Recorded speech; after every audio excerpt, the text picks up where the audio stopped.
The Sabbath, unlocking the secrets of ancient Jewish practice. The dust of time may settle over the ages, but the Sabbath remains a beacon of ancient wisdom, a command etched by the very finger of God. It is not a relic of the past, but a living testament to divine order. To understand its origins is to unlock the secrets of ancient Jewish practice, a tradition woven with divine purpose and prophetic significance. A commandment from eternity. Long before the children of Israel wandered the deserts of Sinai, before the prophets roared with thunderous declarations, the Sabbath was already established. Genesis 2:2-3 reveals it plainly. And on the seventh day, God ended his work which he had made, and he rested on the seventh day from all his work which he had made, and God blessed the seventh day and sanctified it.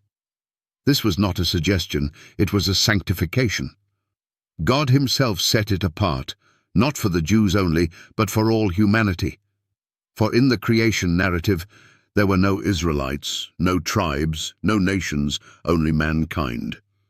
To dismiss the Sabbath as mere Jewish tradition is to erase its divine origins from Eden itself. More than ritual, a sacred covenant. Skeptics, pastors, imams and priests have long argued that the Sabbath is a mere ritual, a ceremonial relic cast aside by modern Christianity. But to claim this is to misunderstand the very heart of ancient Jewish practice. The Sabbath was never simply a day of rest, it was a covenant. In Exodus 31:16 it is written, "Wherefore the children of Israel shall keep the Sabbath, to observe the Sabbath throughout their generations, for a perpetual covenant." Perpetual, not temporary, not provisional, not replaceable. A perpetual covenant, an unbroken bond between God and his people. But who are his people? Does not Paul declare in Romans 2:28-29 that the true Jew is one inwardly, whose circumcision is of the heart? If you claim Christ, you claim the heritage of his people. If you claim his promises, you claim his covenant. The forgotten key to worship. Why do so many ignore this divine key to worship? Why do pastors thunder from pulpits, "The Sabbath is obsolete"? Why do imams declare it unnecessary and priests brush it aside as ceremonial? Could it be that the truth threatens the very traditions upon which institutions are built? Jesus himself, the Lord of the Sabbath, Mark 2:28, never abolished it. His apostles kept it.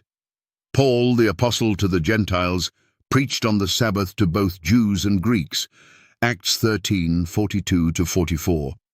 If it were abolished, why would Paul, the great teacher of grace, keep it? The answer is simple. The Sabbath is not just a Jewish practice, it is God's eternal command, a window into his divine rest. It is a reminder that we are his creation and that he alone is our creator. The final test of obedience. As the final events of prophecy unfold, the Sabbath will once again emerge as the defining test of obedience. Revelation 14:12 speaks of the patience of the saints, those who keep the commandments of God and the faith of Jesus. Among those commandments stands the fourth, unmoved, unbroken, eternal. The question remains, will you unlock the secrets of ancient Jewish practice and recognize the Sabbath for what it truly is? Or will you cling to the traditions of men, dismissing the command of God for the doctrines of convenience? As the world rushes toward its final moments, the Sabbath stands as a testament, an eternal marker that God is creator and his law is unchangeable. To reject it is to reject the very rhythm of creation. Now, the choice is yours. Will you unlock the secret that was never truly hidden, or will you turn away from the ancient path?